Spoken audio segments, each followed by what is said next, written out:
Ibu, bapak, saudari, saudara, rekan-rekan muda dan adik-adik sekalian dimanapun kalian berada, bertemu kembali dengan saya Romo Tino SSCC di dalam catatan pesiarah.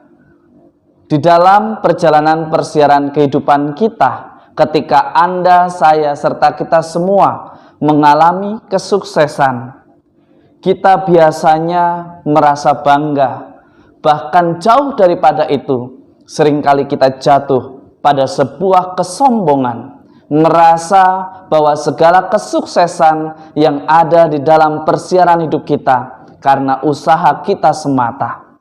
Tetapi hari ini Anda dan saya serta kita semua diajak untuk melintasi batas itu, batas kebanggaan itu.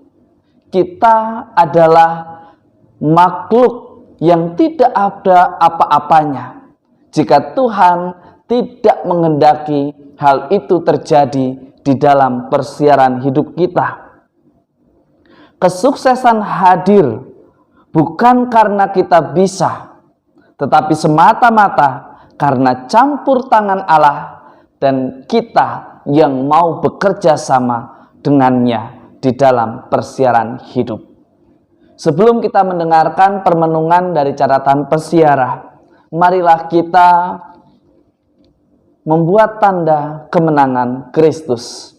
Dalam nama Bapa dan Putera dan Roh Kudus. Amin. Ya Allah, dalam diri Putramu, Engkau berkenan mengalirkan damai sejahtera bagi kami. Semoga kami pun selalu rela dan siap sedia menjadi utusan-Mu untuk mewartakan damai sejahtera bagi setiap orang yang kami jumpai, sehingga semakin banyak orang yang beriman kepadamu dan merasakan kasih-Mu sendiri di dalam kehadiran kami, dan nama-Mu semakin dimuliakan. Demi Kristus Tuhan dan pengantara kami. Amin. Ibu, bapak, saudari, saudara, rekan-rekan muda, dan adik-adik sekalian yang terkasih di dalam Yesus Kristus. Di dalam bacaan pertama dari kitab Nabi Yesaya, Anda dan saya serta kita semua diingatkan dan diajak untuk belajar dari bangsa pilihan yang mengalami pembuangan, tetapi diingatkan oleh Nabi Yesaya untuk kembali, untuk berpulang, untuk meninggalkan perbuatan-perbuatan yang tidak berkenan di hadapan Tuhan. Sekali lagi, Anda dan saya serta kita semua memiliki tujuan yang sama, yaitu mencari kebahagiaan sejati yang tak tergantikan, yang tak terbeli oleh uang, yang tidak mudah dimanipulasi dengan kata-kata suci dan bersifat agama. Tetapi bagaimana kita senantiasa dihidupi oleh sukacita karena iman kita dan bukan karena gaya hidup kita seperti orang yang sok suci, yang sok paling baik, yang merasa tahu banyak hal tentang agama. Bahkan kita mudah menghakimi yang lain, padahal kita jauh dari apa yang kita imani. Bahkan kita tidak mampu menghidupi apa yang kita katakan. Meskipun ada duka cita datang silih berganti di dalam persiaran hidup kita, Allah tidak pernah tinggal diam. Seperti seorang yang dihibur oleh ibunya, demikianlah Anda, saya, serta kita semua akan dihibur oleh Allah. Allah menghendaki kehidupan dan bukan kehancuran. Maka ketika kita memutuskan sesuatu tetapi membawa kematian, membawa kehancuran, membawa konflik, kita patut berefleksi. Apakah ini keputusan yang berasal dari Allah, ataukah kita membuat keputusan yang hanya berdasarkan ambisi, yang hanya karena ingin dipuji, yang hanya karena ingin dipandang sebagai pribadi yang paling hebat? Nabi Yesaya mengingatkan kepada Anda, saya, serta kita semua. Tentu di dalam perjalanan persiaran kehidupan, silih berganti datang persoalan dan tantangan hidup. Tetapi mestinya tantangan itu menjadikan kita semakin dewasa, semakin bijaksana di dalam persiaran hidup kita sebagai orang beriman. Bukan justru tumbuh seperti orang-orang Farisi yang sibuk mengkritik, yang sibuk menunggu, yang sibuk untuk menyalahkan, tetapi lupa bahwa perintah yang Tuhan kehendaki ialah menjadi saksinya. Di dalam bacaan yang kedua dari surat Rasul Paulus kepada jemaat di Galatia, kita diingatkan bahwa seringkali di dalam perjalanan hidup sebagai hidup menggereja, yang menghancurkan itu bukan sesuatu yang berasal dari luar, tetapi seringkali justru kehidupan gereja semakin berantakan dan hancur karena di dalamnya begitu banyak kelompok kategorial yang saling bersaing. Begitu banyak orang yang terlibat di dalam gereja, saling mengkritik, saling menunggu dan menyalahkan. Tetapi tidak ada yang berlomba-lomba untuk menjadi pemenang, untuk menjadi pembawa kebenaran sebagaimana yang Tuhan kehendaki.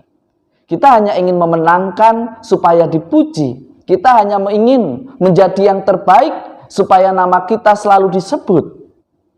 Tetapi di dalam hidup menggereja kita diingatkan oleh Paulus bahwa seringkali bukan kita berdiskusi tentang iman, tetapi kita justru jatuh pada diskusi yang sifatnya lahiriah.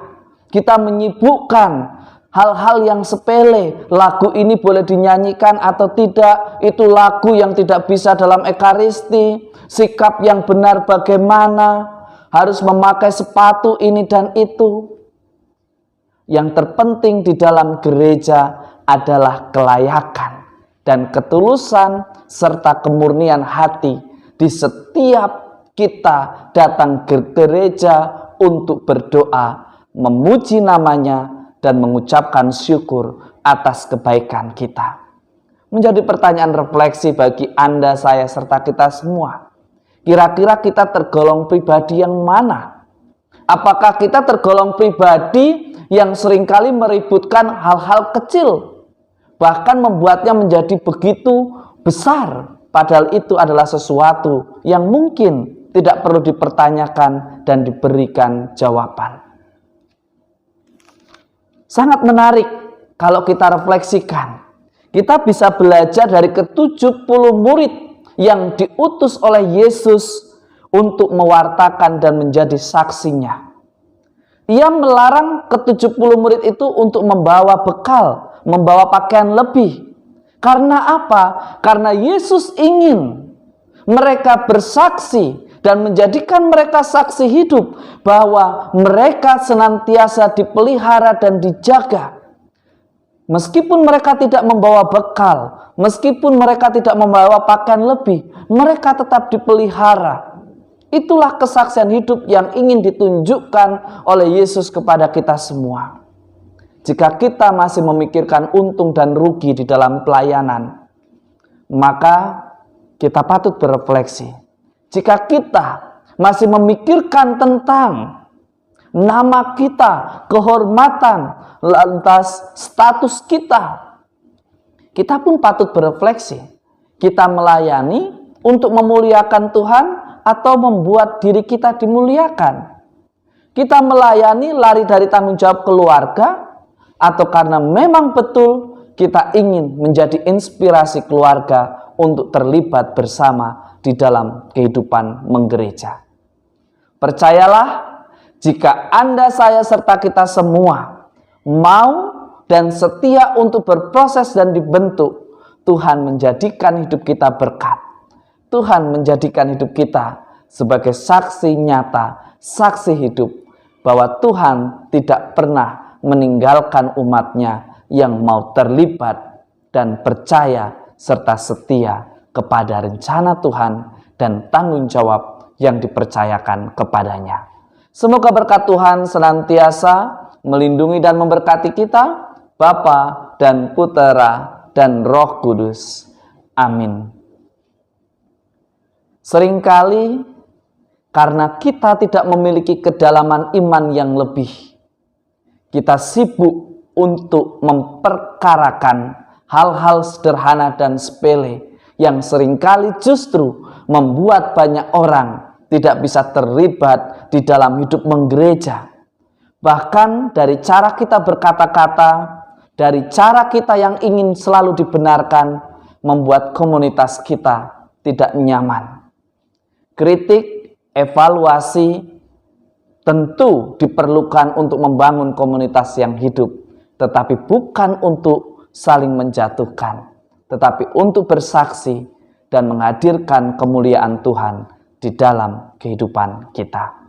Selamat berminggu, Tuhan memberkati. Amin.